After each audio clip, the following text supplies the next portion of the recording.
हे दोस्तों, welcome to my channel in super movie corner. तो दोस्तों, आज मैं एक्सप्लेन करने जा रहा हूँ द मास्क। तो दोस्तों, मूवी की शुरुआत में दिखाया जाता है कि एक डाइवर वाटर बॉडी के अंदर एक खजाने की बॉक्स को खोलने की कोशिश करता है, पर तभी एक लोहे का पाइप उस पर गिरता है और वह उससे खुद को बचाने की कोशिश करता है और वह पाइप जाकर उस बॉक्स से टकराती है, जिससे वह बॉक्स खुल जाती है और उसमें से एक मास्क निकलता है। फिर सीन एक एज सिटी के एक बैंक के अंदर शिफ्ट होता है और वहाँ एक स्टैनली नाम का एक क्लर्क जो अपने ही एक लेडी साथी से फ्लर्ट करने की कोशिश करता है और उसे मूवी की 2 टिकट देके उसे पटाने की कोशिश करता है, मगर वो उसके झांसे में नहीं आती और वहां से चली जाती है और साथ ही साथ उसके टिकट को भी लेकर चली जाती है। इसके बाद स्टैनली का दोस्त चार्ली उसके पास आता है और उसे अपनी गेटअप को चेंज करने की सलाह देता है। वह दोनों बातें कर ही रहे होते हैं कि उनके बैंक में एक लाल ड्रेस में बहुत ही सुंदर और काफी हॉट लड़की एंट्री करती है, जिसे देखकर स्टैनली और चार्ली की आंखें और मुंह फटी की फटी रह जाती है। वो हॉट लेडी, जिसका नाम टीना होता है, वो अपनी अदाओं को दिखाते हुए स्टैनली के पास आती है और उससे एक अकाउंट खोलने के लिए कहती है। टीना की खूबसूरती देखकर स्टैनली के पसीने छूट रहे होते हैं और वह अजीब हरकतें करता है, जिसके बाद वह टीना को अकाउंट के टाइप बताता है और उस वक्त टीना अपने बैग के एक सीक्रेट कैमरे से वहां के लॉकर का वीडियो फुटेज लेती है और अपने बॉस गैंगस्टर डोरियन टायरेल को देती है। दरअसल टीना का boss Coco Bongo night club में काम करता था और वह वहां के मालिक को उखाड़ फेंकने की साजिश रचता है। टीना, जो एक सिंगर होती है और कोको नाइट क्लब के लिए परफॉर्म करती है, स्टैनली टीना की ओर आकर्षित होता है और वह भी उसकी ओर आकर्षित होती है। टीना का प्रदर्शन देखने के लिए स्टैनली कोको नाइट क्लब जाने की सोचता है, जिसके लिए पहले वो अपनी कार को लेने के लिए एक गैरेज में जाता है, मगर वहाँ के मैकेनिक उसके कार को रिपेयरिंग नहीं किए होते और बदले में एक सड़ी सी कार उसे थमा देते हैं, जिसे लेकर वो कोको बोंगो होटल के सामने उतरता है और उसकी कार को देखकर बाकी को लोग मजाक उड़ाते हैं। स्टैनली वहाँ से उतरकर अपने दोस्त चार्ली से मिलता है और चार्ली के साथ क्लब के अंदर जाने की सोचता है, मगर वहाँ के गार्ड स्टैनली को अंदर नहीं जाने देते और उठाकर दूसरी जगह फेंक देते हैं और उस बीच उसका ड्रेस भी गंदा हो जाता है और तभी एक गाड़ी उसके सामने से पास होती है, जिसमें से टीना निकलती है। चार्ली टीना को देखता है तो वह काफी शर्मिंदगी महसूस करता है और जैसे तैसे करके वहां से निकलता है और अपनी गाड़ी को लेकर घर लौटता है, मगर उसकी खटारा गाड़ी एक ब्रिज के बीच में ही खराब हो जाती है, जिसे देखकर स्टैनली उसे एक लात मारता है और लात मारते ही उसकी वो खटारा गाड़ी कबाड़े में बदल जाती है, जिसे देखकर वह काफी नाराज होता है और वह उस ब्रिज पर खड़ा हो जाता है और तभी वो नदी में एक बॉडी को तैरते देखता है, जिसे देखकर वह उसे बचाने जाता है, मगर उसे पता चलता है कि वह तो एक पुतला है और वहीं स्टैनली को एक मास्क मिलता है, जिसे हमने वीडियो के पहले सीन में देखा था। स्टैनली मास्क को पहनने वाला होता है कि तभी वहां पुलिस आ जाती है और उसे वहां से जाने को कहती है। स्टैनली उस मास्क के साथ अपने घर पहुंचता है, मगर अपने रूम में जाने से पहले उसकी घर की मनमौजी मालकिन काफी बातें सुनाती है, जिसके बाद वो अपने रूम में जाता है और अपने कुत्ते के साथ खेलता है। फिर स्टैनली टीवी पर एक मास्क की डॉक्यूमेंट्री देखता है और तभी उसे अपना मास्क याद आता है, जिसके तुरंत बाद ही वह उस मास्क को पहनता है और जैसे ही वो मास्क पहनता है वह काफी स्पीड में चक्कर लगाने लगता है और थोड़ी देर बाद उसका पूरा हुलिया चेंज हो जाता है। स्टैनली का चेहरा उस मास्क के चलते हरा हो जाता है और उसका ड्रेस भी चेंज हो जाता है और वह काफी चुलबुले अंदाज में घर से बाहर निकलता है। स्टैनली को मास्क की वजह से कई सारे पावर्स मिल जाते हैं और वह उस पावर से सबसे पहले अपनी मालकिन को डराता है और वहां से कूद फान करते हुए भाग जाता है और जब वो नीचे उतरता है तो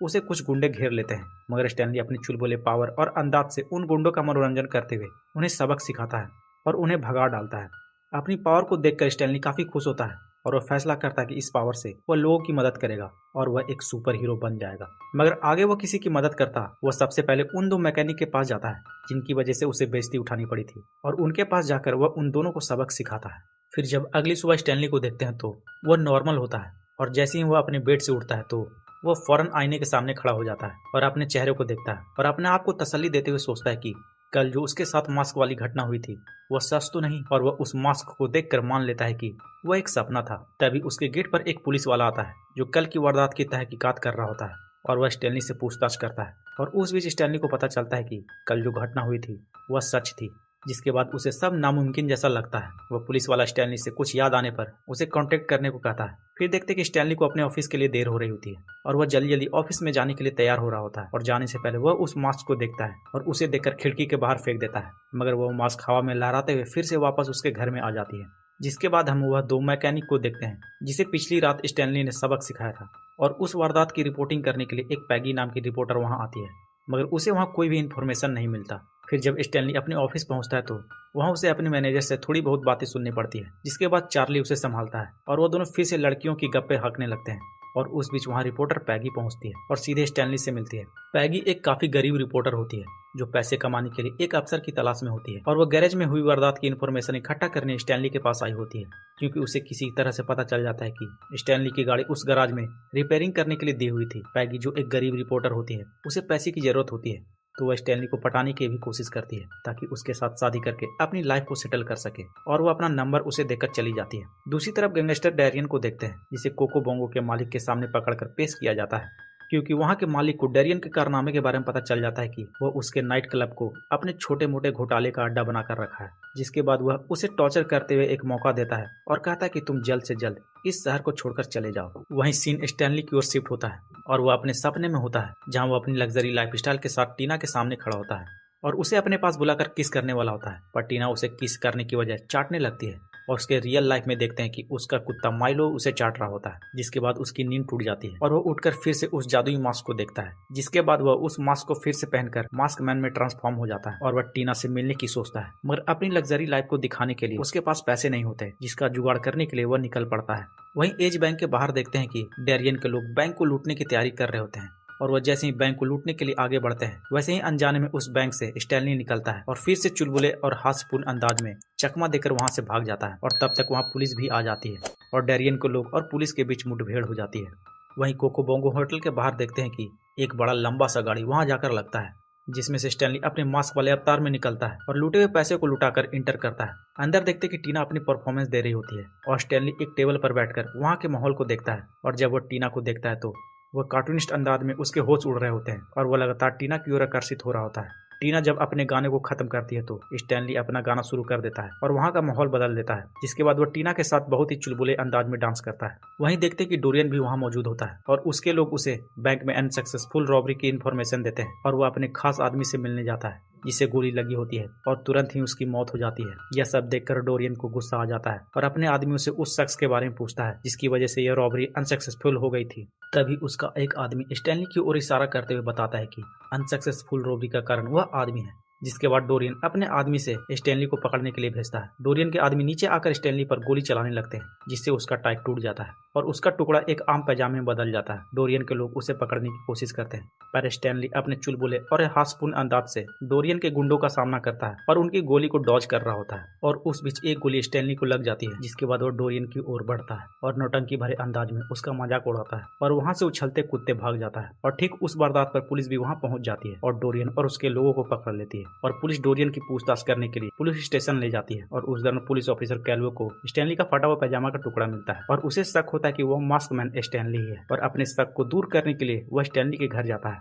जहां स्टैनली सोया होता है और गेट की खटखटाहट को सुनकर वह उठता है और उस मास्क को छुपाने के लिए ड्रॉल खोलता है, जहां उसके द्वारा छुपाए गए पैसे होते हैं। स्टैनली जैसे तैसे करके वह मास्क छुपाता है और पुलिस ऑफिसर कैल्वे से मिलता है। कैल्वे स्टैनली से पूछताछ करता है, मगर उसका शक स्टैनली के प्रति साबित नहीं हो पाता। फिर आगे देखते हैं कि स्टैनली अपने ऑफिस पहुंचता है, जहां सब बिखरा होता है और उसका मैनेजर स्टैनली पर चिल्लाता है, पर स्टैनली उल्टा मैनेजर के कारनामे को गिनाकर उसे शांत कर देता है। और उस बीच वहां टीना उससे मिलने आती है और स्टैनली को बताती है कि अब वो यहाँ अकाउंट नहीं खोल पाएगी और साथ ही साथ वो मास्क मैन से मिलने की इच्छा जताती है, जिसके बदले में स्टैनली बताता है कि वो मेरा दोस्त है और अगर तुम उससे मिलना चाहती हो तो मैं तुम्हारे लिए उसे बुला सकता हूँ। वहीं पुलिस ऑफिसर कैल्वे को देखते हैं, जिसे बैंक डकैती के इन्वेस्टिगेशन में स्टैनली के फिंगरप्रिंट का पता चलता है और वह स्टैनली को फॉलो करता है। शाम होते ही स्टैनली एक पार्क में जाता है और टीना से मिलता है। वह दोनों कुछ बातें करते हैं और स्टैनली वहां से चला जाता है और मास्क मैन के रूप में टीना के सामने आता है। स्टैनली अपने इस अवतार में टीना को लगातार अपनी ओर आकर्षित करने की कोशिश करता है और उसे किस करने वाला होता है। तभी ऑफिसर कैल्वे कुछ और ऑफिसर के साथ स्टैनली को पकड़ लेता है, मगर स्टैनली ज्यादा देर तक उसके चंगुल में नहीं होता और वो अपनी चुलबुले हरकत करके वहां से भाग जाता है और पार्क के मेन गेट को काफी टाइट से लॉक कर देता है। मगर जब वो पीछे देखता है तो पुलिस की पूरी फोर्स उसका इंतजार कर रही होती है, मगर वो अपने चुलबुले अंदाज को फिर से स्टार्ट कर देता है और वहाँ डांस करना शुरू कर देता है और अपने डांस और गाने का जलवा दिखाकर वहाँ पर जितने भी पुलिस ऑफिसर होते हैं सबका मन मुग्ध लेता है और जितने भी पुलिस ऑफिसर होते हैं सभी उसके साथ डांस करना स्टार्ट कर देते हैं। मगर स्टैनली का यह दाव ज्यादा देर नहीं चलता और वहाँ फिर से ऑफिसर कैल्वे आ जाता है और स्टैनली पर गोलियां बरसाना शुरू कर देता है। स्टैनली खुद को बचाते हुए वहाँ से भागता है और वो मास्क भी उतार देता है और तभी अचानक से वहाँ रिपोर्टर पैगी आ जाती है और उसे बचाती है। पैगी स्टैनली को लेकर एक गोदाम में जाती है, जहाँ स्टैनली उसे अपनी तकलीफें बताता है कि कैसे जब वो मास्क पहनता है तो वो अपना कंट्रोल खो देता है और वह उस मास्क को पहनकर कुछ भी कर सकता है। मगर पैगी उसे झूठा दिलासा देते हुए कहती है कि तुम एक स्पेशल बंदे हो और तुम्हें मास्क की जरूरत नहीं है। स्टैनली उसकी बातों पर विश्वास नहीं कर रहा होता। तभी देखते कि वहाँ डोरियन और उसके लोग आ जाते हैं। दरअसल पैगी और डोरियन के बीच एक डील हुई थी कि वह उसे मास्क मैन को लाकर देगी और बदले में डोरियन उसे 50 लाख देगा। पैगी स्टैनली को डोरियन के हवाले कर देती है और उसके मास्क को भी। डोरियन मास्क मैन की जगह स्टैनली को पुलिस के हवाले करने की सोचता है, क्योंकि पुलिस मास्क मैन को ढूंढ रही होती है। और उस बीच देखते हैं कि डोरियन उस मास्क को पहन लेता है, जिसका ट्रांसफॉर्मेशन स्टैनली के ट्रांसफॉर्मेशन से अलग होता है, क्योंकि डोरियन एक इविल सोच रखने वाला बंदा होता है और मास्क भी उसके सोच के अनुरूप काम करती है। फिर देखते हैं कि डोरियन के लोग स्टैनली को कार में बंद कर देते हैं और उसके घर पहुंचते हैं और उसके द्वारा चुराए गए पैसे को ले लेते हैं और यह सब स्टैनली का डॉगी माइलो देख रहा होता है। फिर वो दोबारा स्टैनली को पुलिस ले जाकर फेंक देते हैं, जिसके साथ साथ एक मास्क भी होता है और स्टैनली का डॉगी भी उसके पीछे पीछे आ जाता है। पुलिस वाले स्टैनली को मास्क मैन समझकर पकड़ लेते हैं और उसे लॉकअप में बंद कर देते हैं और वह खिड़की से माइलो को देखता है और उसे अपना नया घर ढूंढने को कहता है। अगले दिन होने पर देखते हैं कि स्टैनली से टीना मिलने आती है और उसे डोरियन के गलत मंसूबे के बारे में बताती है कि वह कोको बोंगो होटल में जाकर उत्पात मचाने वाला है। टीना की बात सुनकर स्टैनली उसे शहर छोड़ने की सलाह देता है, जिससे वह इमोशनल हो जाती है, क्योंकि आज तक जितने भी लोग उससे मिले होते हैं वह सभी टीना को एक बार डांसर के अलावा कुछ नहीं समझे होते, जिसके लिए टीना स्टैनली को थैंक्स कहती है। फिर जब टीना उससे मिलकर बाहर निकलती है तो डोरियन के लोग उसे पकड़ने की कोशिश करते हैं, जिसे स्टैनली लॉकअप की खिड़की से देख लेता है और वो वहाँ पर मौजूद ऑफिसर को उसे बचाने को कहता है, मगर वो ऑफिसर अपनी नींद में गुल होता है, जिसका फायदा उठाकर वह अपने डॉगी माइलो को लॉकअप में लाता है और उससे लॉकअप की चाबी चुराने को कहता है, जो उस ऑफिसर के पास होती है। स्टैनली अपनी डॉगी की मदद से लॉकअप को खोलने में कामयाब हो जाता है, मगर आगे जाकर उसे ऑफिसर कैल्वे मिलता है, जिसे वह गन दिखाकर पुलिस स्टेशन से बड़ी मुश्किल से निकलता है। दूसरी तरफ डोरियन को देखते हैं, जो टीना के साथ होता है और वह कोको बोंगो होटल की ओर रवाना होता है। दरअसल डोरियन कोको बोंगो होटल के मालिक को सबक सिखाने जाता है, जो पहले उसका बॉस हुआ करता था। उस होटल का माहौल अब तक ठीक ठाक चल रहा होता है, मगर तभी डोरियन अपने मास्क मैन के अवतार में वहाँ के गेट को तोड़ता हुआ एंटर करता है, जिससे वहाँ का माहौल बिगड़ जाता है और देखते ही देखते कोको बोंगो के मालिक और डोरियन के बीच गोलीबारी स्टार्ट हो जाती है। और जब उस होटल का मालिक डोरियन पर गोली चलाता है तो उसे कुछ नहीं होता और डोरियन अपने मास्क की शक्तियों को यूज करता हुआ उस होटल के मालिक को मार देता है। इधर स्टैनली अपने कुत्ते और ऑफिसर कैल्वे के साथ होटल के बाहर पहुंचता है और चुपके से अंदर जाता है और धोखे से डोरियन के एक आदमी को मारकर उसका गन ले लेता है और आगे बढ़ता है। वहीं डोरियन टीना को लेकर होटल के बीचों बीच बांध देता है और उसे होटल के साथ साथ उड़ाने के लिए एक बम इम्प्लीमेंट करता है। इधर स्टैनली आगे बढ़ता है, मगर वो आगे कुछ कर पाता, उसे डोरियन के लोग पकड़ लेते हैं और डोरियन के सामने पेश करते हैं। तभी टीना अपना दिमाग लगाती है और वह डोरियन को अपने प्यार के जाल में उतारती है और कहती है कि वह उसे आखिरी बार किस करना चाहती है। डोरियन उसकी बातों में आ जाता है और उसका मन किस करने को कहता है। टीना उसे कहती है कि वह उसके असली रूप में उसे किस करना चाहती है, क्योंकि उसके जैसा किस कोई भी नहीं कर सकता। डोरियन उसकी बातों को सुनकर नहीं रह पाता और वो अपना मास्क उतार देता है, मगर टीना बड़े चालाकी से मास्क को एक लात मारती है, जिससे मास्क हवा में तैरने लगता है और स्टैनली का डॉगी उसे पकड़ लेता है। फिर आगे देखते कि स्टैनली और डोरियन के बीच फाइट स्टार्ट हो जाती है, जिसमें कभी स्टैनली डोरियन को पीटता है तो कभी डोरियन स्टैनली को। वहीं माइलो को देखते हैं, जो उस मास्क को लेकर भाग रहा होता है और आगे जाकर उसे पहन लेता है, जिससे वह भी एक मास्क डॉगी में बदल जाता है और वह डोरियन के लोगों को लगातार परेशान करता है। और थोड़ी देर बाद वह स्टैनली के पास पहुंचता है और स्टैनली माइलो से मास्क उतारकर खुद पहन लेता है और मास्क मैन में ट्रांसफॉर्म हो जाता है और एक ही बार में ढेर सारा गन निकालकर डोरियन के लोगों को डराकर भगा डालता है और होटल के बीचों बीच लगे बम को निगल जाता है, जिसे वह अपने पेट में ब्लास्ट करवा के पचा लेता है। और जब डोरियन स्टैनली को मारने जाता है तो वो अपनी शक्तियों से एक फ्लैश बनाता है